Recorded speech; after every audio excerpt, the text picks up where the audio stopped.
Hello ਦੋਸਤੋ, ਮੈਂ ਖੁਸ਼ੀ ਸ਼ਰਮਾ ਆਪ ਸਭ ਦਾ ਸਵਾਗਤ ਕਰਦੀ ਹਾਂ ਇਸ ਨਵੇਂ ਵੀਡੀਓ ਦੇ ਵਿੱਚ। ਦੋਸਤੋ, ਅੱਜ 23 ਜੁਲਾਈ ਹੈ ਤੇ ਅੱਜ ਟਾਈਪਿੰਗ ਟੈਸਟ ਜਿਹੜਾ ਬੱਚਿਆਂ ਦਾ PSSS ਬੋਰਡ ਵੱਲੋਂ ਲਿਆ ਜਾ ਰਿਹਾ ਹੈ ਉਹਦਾ ਸੈਕਿੰਡ ਡੇ ਸੀ। ਅੱਜ ਦੇ ਦਿਨ ਬੱਚੇ ਟਾਈਪਿੰਗ ਟੈਸਟ ਦੇਣ ਗਏ। ਉਹਨਾਂ ਦਾ ਕਿਹੋ ਜਿਹਾ ਐਕਸਪੀਰੀਅੰਸ ਰਿਹਾ, ਡਿਫਿਕਲਟੀ ਲੈਵਲ ਕੀ ਸੀ, ਕਿੰਨੇ ਕੁ ਬੱਚੇ ਐਬਸੈਂਟ ਰਹੇ, ਹੋਰ ਕਿਹੋ ਜਿਹਾ ਮਾਹੌਲ ਸੀਗਾ, ਬੱਚਿਆਂ ਨੂੰ ਨਰਵਸਨੈਸ ਹੋਈ ਜਾਂ ਨਹੀਂ, ਇਹ ਸਭ ਚੀਜ਼ਾਂ ਬਾਰੇ ਆਪਾਂ ਅੱਜ ਦੀ ਵੀਡੀਓ ਦੇ ਵਿੱਚ ਗੱਲ ਕਰਾਂਗੇ। ਇਸ ਲਈ ਵੀਡੀਓ ਦੇ ਐਂਡ ਤੱਕ ਜ਼ਰੂਰ ਬਣੇ ਰਹੀਓ। ਤੇ ਸਟੂਡੈਂਟ, ਸਭ ਤੋਂ ਪਹਿਲਾਂ ਗੱਲ ਕਰ ਲੈਂਦੇ ਆ ਕਿ ਟਾਈਪਿੰਗ ਟੈਸਟ ਕਿਹੋ ਜਿਹਾ ਰਿਹਾ। ਤੇ ਜੇਕਰ ਡਿਫਿਕਲਟੀ ਲੈਵਲ ਦੀ ਗੱਲ ਕਰੀਏ, ਕੱਲ ਦੇ ਵਾਂਗੂ ਅੱਜ ਦਾ ਜਿਹੜੇ ਚੰਕ ਆਏ, ਦੋਨੋਂ ਦੇ ਦੋਨੋਂ ਚੰਕ ਜਿਹੜੇ ਸੀ ਈਜ਼ੀ ਸੀ।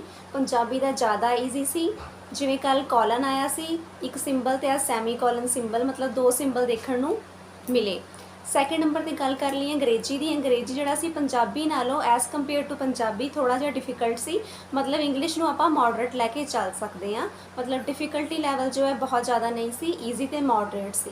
ਤੇ ਜੇਕਰ 70%, ਜੇਕਰ ਆਪਾਂ 100% ਸਟੂਡੈਂਟਸ ਦੀ ਗੱਲ ਕਰ ਲਈਏ ਜਿਨ੍ਹਾਂ ਦਾ ਅੱਜ ਟੈਸਟ ਸੀ, ਉਹਨਾਂ ਦੇ ਵਿੱਚੋਂ ਪਹਿਲਾਂ ਤਾਂ ਗੱਲ ਕਰ ਲਈਏ ਪ੍ਰੈਜ਼ੈਂਸ ਦੀ। ਤੇ 70% ਦੇ ਨੀਅਰ ਅਬਾਊਟ ਬੱਚੇ ਜੋ ਸੀ ਉਹ ਆਪਣਾ ਟੈਸਟ ਦੇਣ ਲਈ ਪ੍ਰੈਜ਼ੈਂਟ ਸੀ।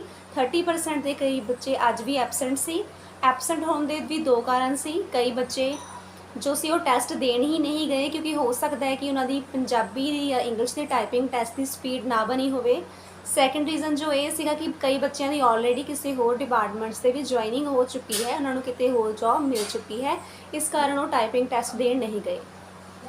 ਜਿਹੜੇ 70% ਬੱਚੇ ਟਾਈਪਿੰਗ ਦਾ ਟੈਸਟ ਦੇਣ ਗਏ, ਉਹਨਾਂ ਦੇ ਵਿੱਚੋਂ 50 to 55% of students the typing test clear ਹੋਇਆ।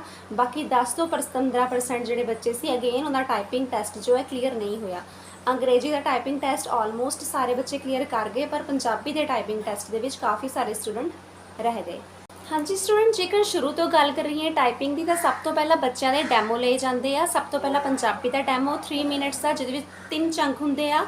ਉਸ ਤੋਂ ਬਾਅਦ ਅੰਗਰੇਜ਼ੀ ਦਾ ਡੈਮੋ ਲਿਆ ਜਾਂਦਾ ਹੈ, ਜਿਹਦੇ ਵਿੱਚ ਅਗੇਨ 3 ਚੰਕ ਹੁੰਦੇ ਨੇ, 3 ਮਿੰਟ ਦਾ ਡੈਮੋ ਹੁੰਦਾ ਹੈ।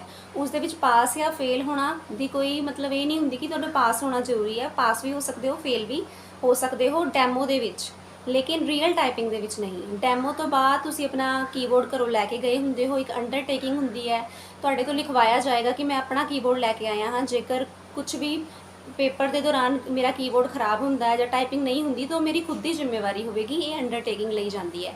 ਉਸ ਤੋਂ ਬਾਅਦ ਇੰਸਟਰਕਸ਼ਨਸ ਦੇਣ ਦਾ ਸਮਾਂ ਆ ਜਾਂਦਾ ਹੈ। ਇੰਸਟਰਕਸ਼ਨ ਦਿੱਤੀਆਂ ਜਾਂਦੀਆਂ ਨੇ ਹਾਇਰ ਅਥਾਰਟੀ ਵੱਲੋਂ, ਕੁਝ ਜੋ ਵੀ ਉਹਨਾਂ ਦੇ ਪ੍ਰੋਸੀਜਰ ਹੁੰਦੇ ਨੇ ਉਹ ਚੱਲਦੇ ਨੇ। ਤੇ ਤੁਹਾਡਾ ਉਸ ਟਾਈਮ ਕੰਮ ਕੀ ਹੋਣਾ ਚਾਹੀਦਾ ਹੈ ਕਿ ਤੁਸੀਂ ਆਪਣੇ ਮਨ ਨੂੰ ਤੇ ਦਿਮਾਗ ਨੂੰ ਸ਼ਾਂਤ ਬਣਾ ਕੇ ਰਹੋ ਤੇ ਕਿਸੇ ਵੀ ਚੀਜ਼ ਦੀ ਨਰਵਸਨੈਸ ਨਾ ਲਓ। ਆਪਣੇ ਕੀਬੋਰਡ ਤੇ ਹੱਥ ਚਲਾਈ ਜਾਓ, ਚਾਹੇ ਕੁਝ ਵੀ ਟਾਈਪ ਕਰੋ, ਕਿਉਂਕਿ ਉਸ ਟਾਈਮ ਤੁਹਾਡਾ ਜੋ PC ਹੈ ਔਨ ਨਹੀਂ ਹੋਇਆ ਹੋਵੇਗਾ।